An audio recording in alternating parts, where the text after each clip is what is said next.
vídeo de hoje, vamos falar sobre Roma Antiga. Roma foi uma das maiores civilizações que o mundo já conheceu, devido às suas contribuições e feitos históricos. Aliás, você sabe por que o transporte em Roma era tão ruim? Porque todos os caminhos levavam a Roma. Ok, eu preciso parar com minhas piadas.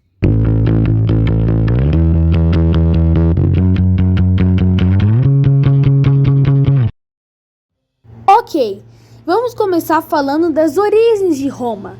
Por volta do século X a.C., havia várias aldeias povoadas pelos latinos, povos dedicados ao pastoreio.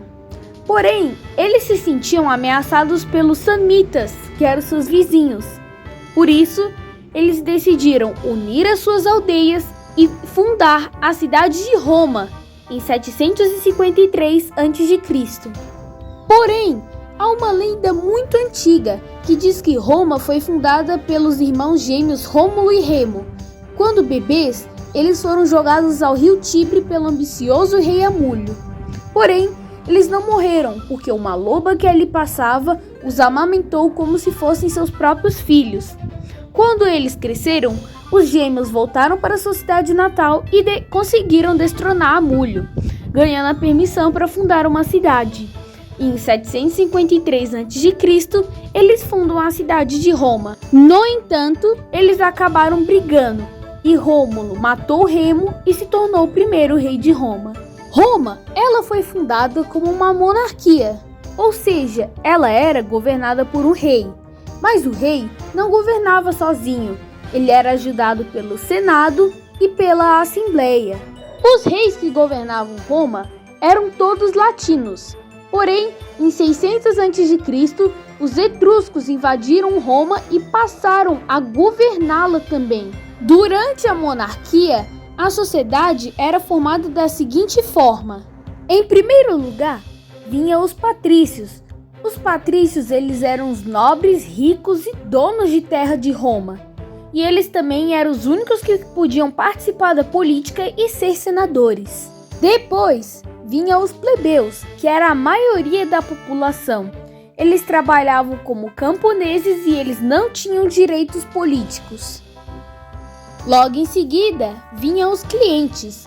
Os clientes, eles eram pessoas que trabalhavam para patrícios em troca de proteção e cuidado. Depois, vinham os escravos, que podiam ser prisioneiros de guerra ou pessoas condenadas pela justiça. Mas o Senado nunca gostou dos etruscos governando sobre Roma.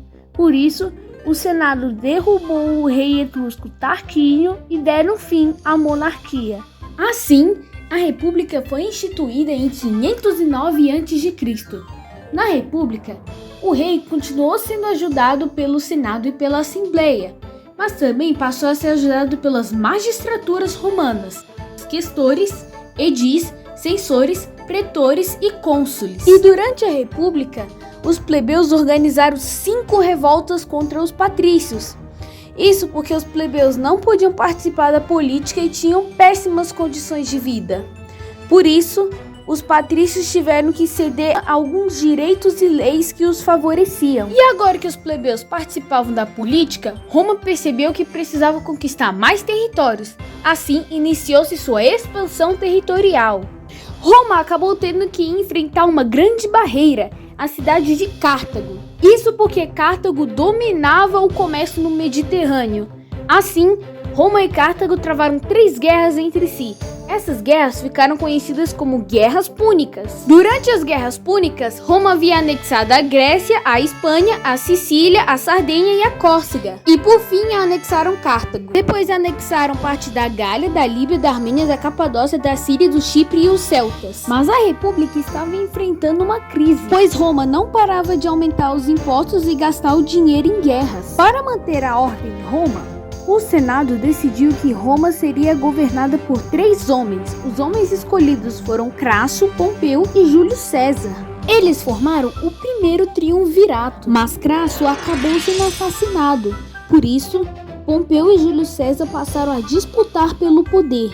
E Júlio César venceu Pompeu e passou a governar Roma sozinho. Porém, o Senado o acusou de trair a República. Por isso, os senadores o mataram. Assim, formou-se um segundo triunvirato, composto por Lépido, Marco Antônio e Otávio. Lépido renunciou ao seu cargo, fazendo com que Marco Antônio e Otávio brigassem pelo poder. Otávio conseguiu vencer Marco Antônio e assim passou a governar Roma sozinho. O Senado deu a Otávio o título de Augusto e ali se encerrava a República. Agora Roma era um império. Durante o governo de Otávio Augusto, Roma seguiu com um longo período de paz e estabilidade, chamado de Pax Romana. E no governo do imperador Trajano, Roma adquiriu sua maior extensão. Foi também durante o Império que foram construídos estradas, aquedutos, monumentos, fontes, circos, anfiteatros e templos, sendo as obras romanas mais conhecidas o Circo Máximo, o Coliseu, o Fórum Romano e a Via Ápia. Só que adivinha? Roma passou por outra crise econômica. Durante essa crise econômica, os imperadores passaram a perseguir o cristianismo, uma nova religião que estava ganhando cada vez mais adeptos naquela época. As perseguições só pararam quando foi assinado o Edito de Milão. O imperador romano Teodósio estava tentando buscar soluções para a crise econômica. Por isso, ele decidiu dividir o Império Romano, Império Romano do Ocidente e Império Romano do Oriente. Só que essa divisão não deu muito certo, porque os germanos acabaram invadindo e destruindo o Império Romano do Ocidente, dando fim a Roma. O Império Romano do Oriente conseguiu sobreviver até 1453, com o nome de Império Bizantino. Atrás de mim tem um mapa mental com um resumo de tudo que eu falei. Eu espero que você tenha gostado do vídeo. Deixe seu like, se inscreva no canal e até a próxima!